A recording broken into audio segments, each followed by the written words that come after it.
Story 1. That it is a foreign country. That might sound strange, but you think you know America because you see so much of it on television, music, and cinema, and because we share a language. However, it is not until you go there that you realize it is truly a foreign country, with all sorts of customs and habits you are unfamiliar with. Story 2.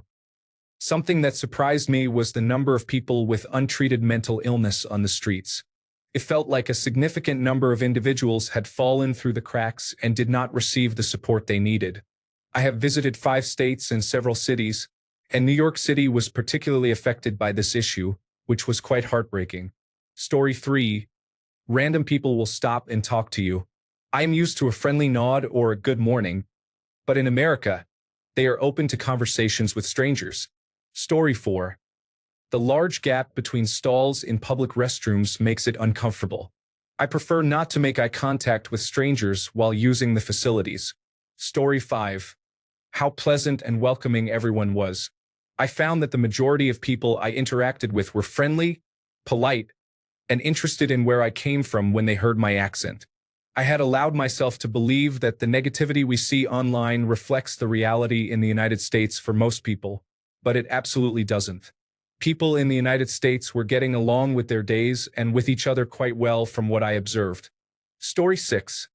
I am Canadian and grew up very close to the border. What has always surprised me is how much more affordable clothes are just a 30-minute drive away. I once bought a sweater at Macy's which was on sale, only to find the exact same sweater at the Bay a couple of months later for 3 times the price. Story 7. I landed at John F. Kennedy International Airport. Shortly before that, we were over a residential area, and I was shocked by how it was just horizon to horizon with the same sized house lots in a grid pattern, not broken up by apartment buildings, parks, or shopping areas, just houses. Story 8. The tipping culture is frustrating. I was confronted by a man selling tickets for the Empire State Building just outside on the street. He punched in the price and the machine printed 2 tickets. He asked, "What, no tip? Why would I tip?" He hadn't done anything. Regarding homelessness, I visited the Tenderloin district in San Francisco and had never seen anything like it. There were rows of mentally unwell people lying on the pavement. However, I thought the city was really cool and had many great places to eat. Story 9. Besides the food size, the sweetness of the supermarket bread was notable, but the bread from local bakers was great. The soda tasted strange due to the use of high fructose corn syrup instead of cane sugar. The number of homeless individuals was significant. I didn't mind tipping, but the servers were too attentive. I just wanted to eat in peace.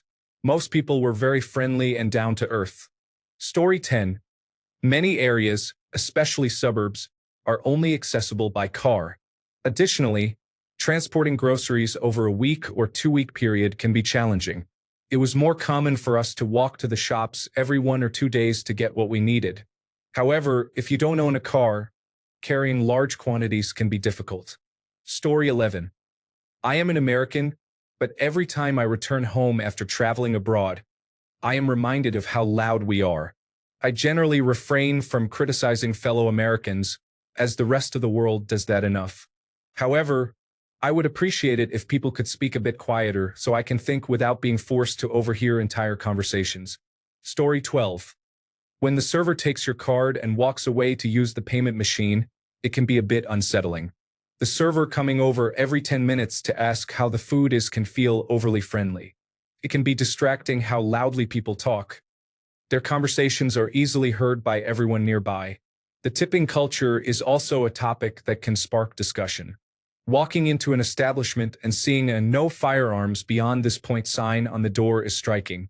In some stores, we were surprised to see snacks locked inside a glass cupboard, requiring us to ring a bell and ask a staff member to unlock it just to get a Reese's bar of chocolate. Overall, I loved the United States every time I visited. The people are very friendly, and I will definitely be back again. Story 13. The number of people walking around with clear mental health issues is concerning. In the United Kingdom, support is available, whereas in the United States, individuals often have to fend for themselves. This has made for several frightening subway rides at times. Story 14. I traveled from Melbourne, Australia, to a small rural town in Kansas called Independence. The first shock was how run-down and impoverished much of the town appeared. I expected it to resemble older European architecture, but most buildings were flimsier than anticipated. Additionally, having grown up in a multicultural area with neighbors from various backgrounds, I had never encountered large groups of African Americans. Seeing them socializing was a new experience for me. I was struck by how friendly everyone was as soon as I spoke and they detected my Australian accent. However, some people struggled to understand me because of it. There were trucks everywhere, similar to the situation in Australia, where our roads cannot accommodate them. As others have mentioned, few places were designed for walking since there were no sidewalks integrated into the road design. I still walked places but had to navigate cross-country routes. The quality of coffee at McDonald's was surprisingly poor. I had anticipated the standard of McCafe in Australia, which is not great but acceptable. Instead, I received an unsatisfactory beverage. Women often asked me to repeat random phrases just to hear my accent. Story 15. Elderly individuals working. We had a waitress at a hotel who appeared to be in her 80s. It saddened me that she had to continue working. Story 16. The uncanny valley vibe from customer service and waitstaff was unsettling. Their overly enthusiastic behavior felt inauthentic. Story 17. The Jesus, gun shop, and fireworks shop billboards are all over the highways. In Canada, I don't recall being told I was going to hell via a giant roadside billboard. Also, how many bail bondsman places does a city need? Story 18. The amount of poverty and homelessness in the land of opportunities, along with the overwhelming amount of plastic waste, is concerning. Everything is made of plastic. Do you want to take away coffee? Here, let me add a pointless plastic piece on top of the coffee cup lid. On the other hand, the land is beautiful, and the national parks are amazing. Story 19. Look to your left. United States flag. Look to the right. United States flag. Car park. Huge United States flag. Car dealership. More flags than cars. I always thought that part in Spider-Man was over the top. But flags. Story 20. I am Canadian. I have never craved vegetables more than when I returned from a road trip in the United States. It is not so bad in big cities, but on the road I could hardly find anything healthy to eat. Story 21. I don't know how else to explain it, but everything there is overwhelming. The customer service, the portions, the buildings, the cars, and the behavior of so many people. It is all too much. Everything is excessively large and extravagant. I couldn't tolerate it. Story 22. How genuinely lovely Americans are. They are easy to chat with, very open and honest, and full of love. Then you have the orange man leading the country. I just don't see how it works. Story 23. The amount of United States flags is noticeable everywhere, around every corner and on every building. It is impossible to forget which country you are in, as they are truly everywhere.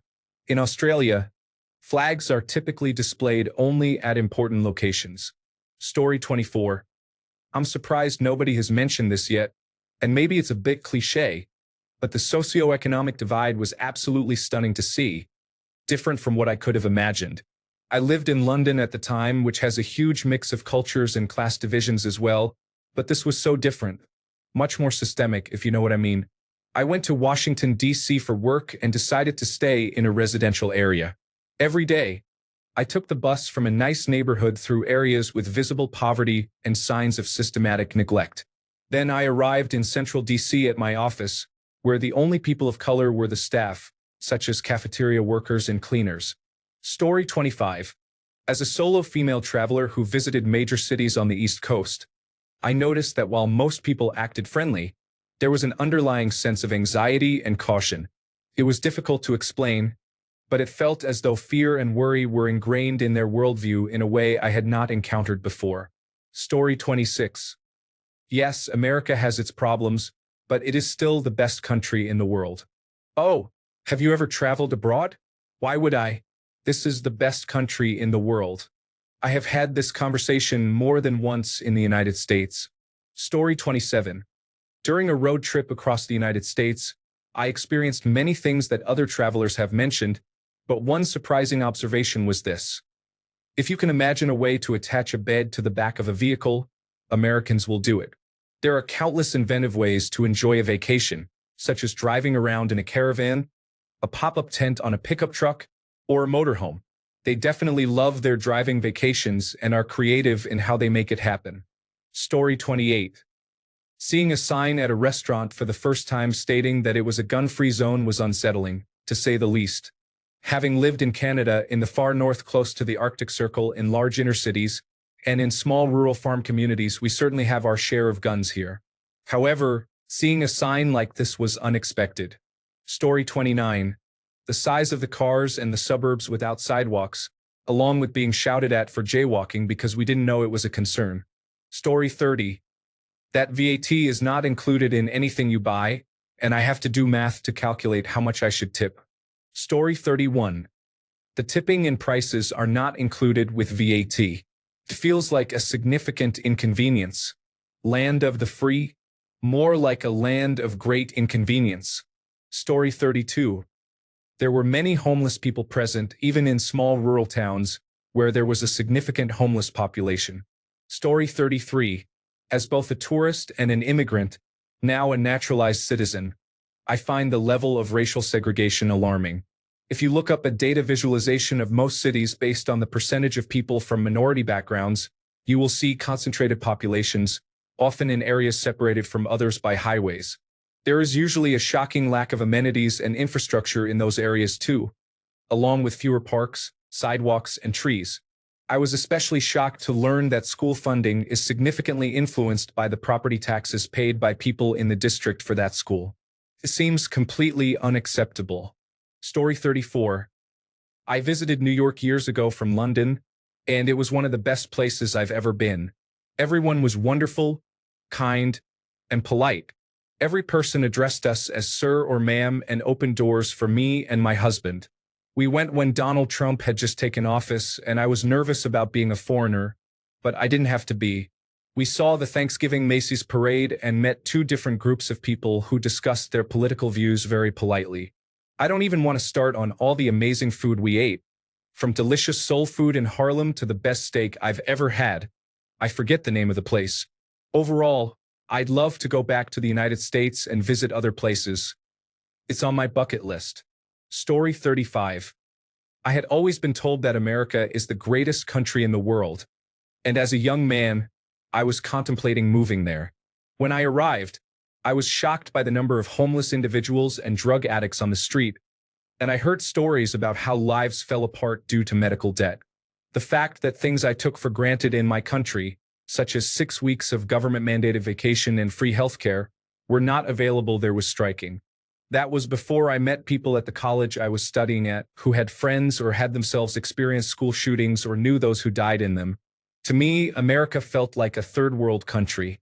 It was like walking into an open prison where stumbling on the sidewalk could lock you up in debt for life. My host family advised me not to leave after a certain time out of fear that if I wandered into the wrong neighborhood, a gang could accost me and potentially harm me. I was shaken to my core and gained a profound appreciation for my home country, a place where the only homeless individuals I had seen had been so because they completely refused to interact with society, where no one had to worry if a knee operation or their education would burden them with debt for life. I left my home country wanting to move, and I returned appreciating all I had so much more. My country has its own problems, but I now realize I am so much more free than I thought. Story 36. There is too much sugar in everything. I couldn't drink the sweet tea because it tasted sweeter than our cordial without added water. Story 37. I've been to the United States a few times, and what really stood out, the pharmaceutical advertisements on television, which run through a long list of potential side effects. I struggle to understand what these ads are for. Are you supposed to go to your doctor and ask for a specific medication? Is it to encourage the doctor to collaborate with those pharmaceutical companies? This seems odd because you wouldn't typically go to a doctor and request a specific drug. There are also many ads for lawyers and accident claim services, creating a real sense of needing to sue others for money for various reasons. Americans seem to casually share information or speak to you unprompted, which feels strange coming from Europe. For example, while at a bus station, Someone might approach you and offer details about the restroom, schedule, or building, or generally explain something. Sometimes this information is useful or pleasant, but other times it feels like people are talking to themselves. This behavior is not very common in the United Kingdom. There are large gaps in the doors of toilet cubicles. Cities in the United States can shift quickly between being nice and sketchy, and there is a significant disparity between the wealthy and the poor everywhere. There are considerably more visibly troubled homeless or mentally ill individuals who may shout at you or attempt to engage you, and you often have to ignore them as you can hear them screaming after you. While there are homeless individuals in the United Kingdom, they are generally more likely to keep to themselves. In contrast, the United States has more loud and threatening individuals. This seems especially pronounced on the West Coast. In San Francisco, I witnessed someone smash through the window of a fast food restaurant while screaming for food, reminiscent of a scene from a zombie movie. On a positive note, I have met many lovely Americans who have been kind, helpful, and fun during nights out. People are generally friendlier when sober, making it easy to form friendships. Story 38. Most people have covered the main common issues, so I will mention a few others from my experience working as a paramedic for a short time. I was shocked by how many sick people chose to leave the hospital or avoid it due to the cost. The number of children I encountered with inadequate long-term solutions in lower socioeconomic communities was devastating. Medical literacy is a significant concern. I was often not understood by many people. I speak English, and while my colleagues could understand me, most of the general public needed them to translate. Store clerks seemed to follow a very systematic process without adapting to the context. For example, when purchasing alcohol, we were only asked for identification when we reached the front of the checkout. In my country, cashiers typically notice alcohol being purchased and will ask for identification preemptively. Situations like this made it seem like the learned process is carried out with no flexibility. I disliked the thermostats. My skin has never been worse. I have much more to add, but I believe it has already been addressed. Story 39. Besides the often mentioned food sizes in supermarkets, it is surprising how much food comes in one package. We are a family of 4, not 40. The amount of plastic used is excessive. Everything is made of plastic. During our 2-night stay at a hotel that was not the most basic or cheapest, even the coffee cups in the morning were disposable. Food is packaged in layers of plastic and then packed in plastic again for good measure. I loved being there, though. There were many very nice people. It's a pity that you can't go there with a clear conscience, especially as long as the current leader is in power, controlled by wealthy backers. Story 40. The working homeless are individuals who work full-time and live in their cars. The lack of social support is appalling for such a wealthy nation. It neglects the needs of its people in favor of the wealthy individuals who control it. Furthermore, people continue to vote for this system, allowing it to worsen. Story 41. Americans believe the world is scarier than it truly is. I am Australian, and my parents are what is referred to in Australia as grey nomads, meaning that when they retired, they left home to travel. Last year, they were in the Caribbean, and I went to join them, which meant I had a few stopovers in the United States as a 23-year-old woman traveling alone. In Dallas, a mother at the airport was terrified to hear I was planning to catch a taxi in New York at night. She handed me a prayer on a piece of paper, hoping it would protect me. In New York, I went to a bar alone and could tell people were shocked I would dare to do so. In Boston, I visited an aunt who told me it was very safe because even if you made the mistake of walking alone at night, there were police phone boxes on the main streets. On a plane, the man next to me helped me set up my phone with a United States SIM card. Not because he was being nice, but because he was scared I might not be able to call the police if needed. On my way home, my flight was delayed, and the lady at the check-in desk went out of her way to get me a new connection because she was horrified at the thought of me going through a layover in Los Angeles alone. Most Americans I met were kind, generous, caring people who were frightened of something I couldn't understand. Immigrants, crime, drugs, perhaps, but I did all the so-called scary things. I stayed in a rundown hotel in an unusual part of New York alone. I walked through Boston at night. I slept on the floor of John F. Kennedy International Airport for 8 hours waiting for the check-in gates to open. The only thing I encountered was more people asking if I was okay. The world is kind, and Americans do not realize it. Story 42. Canadian culture shows some expected similarities, but here are the differences. Hospital and pharmaceutical advertisements are common. Highways are filled with tall and intrusive chain restaurant signs and billboards, which are restricted where I live. There are numerous fireworks and religious billboards. Debit and credit card machines are not as widely available as I anticipated. Flying into the United States is often challenging due to customs, unlike other places that are less stringent. Story 43. The size of trucks and everything that needs to accommodate them are still inadequate for staying in their lane or parking in a space. Story 44. How good the food is in large cities. Literally everything I had was delicious, and the portions were huge. I would definitely weigh 300 pounds if I lived there. Story 45. The United States was the first developed country I visited. I really liked how big everything was, how clean the streets were, and the beauty of some cities and people. Those I spoke with seemed very nice and well-educated, contrary to what some people had said. However, after a few more trips to the United States, I became aware of some less attractive neighborhoods and encountered some unpleasant individuals, including a few road rage incidents. The most shocking aspect, in my opinion, is that there seems to be something in the United States that drives people to behave irrationally. There is often something unusual happening, such as someone committing a foolish crime or engaging in ridiculous behavior for social media followers. The United States has the highest number of serial killers, the most school shootings, and troubling issues like the Jeffrey Epstein case and having elected a controversial figure as president twice. Story 46. I went on a motorcycle road trip decades ago, at 21 years old, because I wanted to see the States for real. I spent most of my time on secondary highways in small towns and at campgrounds. I am Canadian, so much of what would shock Europeans did not seem odd to me. That said, I did experience some culture shock and, in the end, I came away with the following observations. 1. The level of segregation. While it isn't official, as someone who got lost and ended up on the wrong side of the tracks repeatedly during the road trip, I noticed it was very real. The lack of knowledge about places outside of here. For instance, a friend in Washington warned me about Arizona, while a friend in Arizona warned me about New York. When I was asked what Canada was, I was mistaken for someone from South America. Nobody seemed to know much about anywhere that wasn't locally familiar, often sharing either misinformation or suspicion. The ramshackle housing in impoverished areas of the Deep South.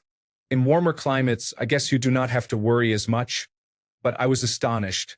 My municipality would not even allow me to have a shed like some of those homes. I probably should not have found those things shocking, but when I was younger, I thought they were just Hollywood exaggerations. I had never seen true poverty like that in a developed nation. Before anyone starts to comment, yes, we have serious poverty in Canada, particularly in northern regions and especially in Indigenous communities. However, down there, it seemed treated as normal. It was common and nobody was discussing it. Story 47. I was shocked at how rude the airport staff were. The self-check-in machines weren't scanning my passport, so I asked for help and was told to speak to someone else by 3 consecutive people until I went full circle and ended up back with the first person I had approached, who was even ruder the second time I spoke to them. During the security check, when putting my items in the plastic trays, a woman was yelled at for using 2 trays. The woman behind her in the queue noticed this and stuffed all her things into 1 tray, which resulted in her being immediately told to use 2 trays so all her items could be seen. Why are the staff so angry all the time? Story 48. How incredibly unhealthy the food is. My friend had 2-week-old open cream cheese in her fridge, and it was still perfectly fine to eat. Here in Europe, that would be moldy by then. There are so many preservatives and other additives in the food, and everything tastes somewhat sweet.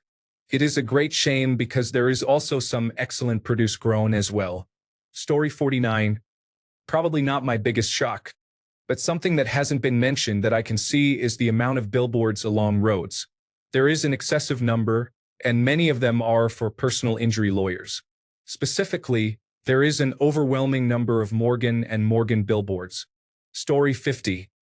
How is public infrastructure maintained so poorly, even though it is in the most powerful country on earth. Story 51. I was shocked at the state of your roads. They were in poor condition. The amount of food waste was disturbing. Story 52. The driving in New York City scared me. Everything was moving so fast that the GPS couldn't keep up. I wasn't even the driver. Story 53. I have only been to parts of California and some locations on the East Coast, but I saw many people expressing their frustrations in public. Some were clearly experiencing a mental health crisis, while others were having an adult tantrum because they were informed that a store was out of an item they requested. This made me wonder what is happening there in relation to lead paint. Story 54. I went on an exchange to San Francisco from Australia when I was in high school. I was billeted to a lovely family where the mother was a nurse and the father was a firefighter and paramedic. One day, we visited an education center about earthquakes, and when I returned to their house for dinner, I asked them what their earthquake plan was. They replied, "We have a gun." Their reasoning was that society would collapse, and it would be every person for themselves. As an Australian, where we have mostly banned guns and are accustomed to significant natural disasters, this seemed crazy to me. Story 55. Not personally from another country, but I've heard foreign exchange students express surprise that all our food is so sweet. Even the savory options taste sweet to them. Additionally, the portion sizes are quite large, and the food in general contains many more additives which can lead to bloating. Story 56. I only went to New York, but two things really struck me. The subway appeared severely underfunded. The stations were dirty, the trains were broken, and it definitely did not feel as safe as the London Underground or other similarly sized metro systems. What really surprised me was the number of people clearly experiencing mental health issues, left to fend for themselves. I know other countries are not perfect in caring for these individuals, but in New York City, there were so many. Story 57. I honestly thought the front door opening up right in the living room was just a trope for television shows due to the studio audience and similar elements. However, it turns out many American homes are designed this way. It blew my mind. You would never find a single home or apartment without some kind of entrance hall, foyer, or mudroom where I am from. Story 58. Honestly, the water level in the toilets is quite concerning. It's unpleasant, and in this case, it may be literally so. The first time I went for number 2, I was just sitting there hoping it wouldn't splash up. Story 59. Not exactly shocking, but it makes you nervous that people can carry a gun anywhere. Want American snacks from Walmart? Be careful, there could be a shooting. The day before my family and I visited the Mall of America, there was a shooting in a shoe store. Outside the mall, there are stickers claiming no guns allowed. Story 60. Canadians seem outwardly normal. You might think they are just Canadians with funny accents. However, in conversation, they can be strangely religious in a non-religious way, and race often comes up at the oddest times, even in casual discussions. Story 61. Certain areas are considered no-go zones due to poverty. As an Australian visiting my ex's family in Illinois, near Chicago and close to the Wisconsin border, they advised us to avoid certain towns and bars. While it was overtly racist, I perceived it more as a socioeconomic issue. However, they attributed the problem to the people living there rather than the underlying conditions that caused it. Story 62. Wow, so many unusual opinions. I wonder where you all visited. If I had just gone to Paris, I would think all of Europe was just filled with unpleasant experiences and intolerance. What happened? Did you only visit New York City and Disneyland? Story 63. Poverty is a significant issue. I'm from South Africa, where we have vast inequality, so I was genuinely surprised to see how little the so-called American dream was represented when I moved to the United States. Maybe I was naive, but many people are struggling there. Story 64. In Mesa, Arizona, I went for a walk around a nature park. A youth pastor in his 30s got out of his minivan, unbuckled his kids from their car seats, placed their sippy cups in the stroller, prepared goldfish crackers, tied their little shoes and said, "Let's go for a walk." He had 2 of the largest handguns I have ever seen strapped to his hip and thigh. I used to hike around Tucson, where there were always kids with guns for hunting and other reckless reasons, which is already concerning. However, these insurance salesman fathers with firearms that resemble those used in bank robberies is incredibly alarming. Story 65. I've only been to Florida, so my observations are purely from there. It was strange, but we noticed a noticeable racial divide where almost all of the minimum wage workers we encountered were black, while many of the managers were white. It felt discriminatory, I don't know. Additionally, the sheer size of produce and other items in Walmart is astonishing. Onions were bigger than my husband's entire hand, and sweet potatoes were the size of turnips. It was surprising to see cereal sold in massive bags that would last a family of 4 about 6 months. Finally, the roads in the tourist areas of Florida are the smoothest, flattest, and most comfortable roads we have ever driven on. Our roads in the United Kingdom are poor by comparison, with very few turns or roundabouts. It was incredibly convenient. Story 66. I think my favorite part is how no one ever mentions where they visited, such as which tourist trap in a large city. Story 67. The no guns allowed inside signs. As a Canadian, this is the biggest culture shock. It seems so unnecessary, and then you remember the Second Amendment and wonder which people near you might be carrying a concealed firearm. Freaks me out. Story 68. I'm Canadian, so I'm not very foreign, but I was shocked by the portion sizes at restaurants and by the guns displayed in Walmart, as if they were fishing rods. They were not even behind a counter. While grocery shopping in Florida, I noticed rows of processed foods, particularly frozen pizzas that came with chocolate chip cookies, compared to a small section of fresh produce. The aisles were filled with sugary cereals and various junk foods. It was mind-blowing and not in a good way. Thanks a bunch for sticking around till the end of the video. Remember to subscribe, and until next time, stay awesome and goodbye.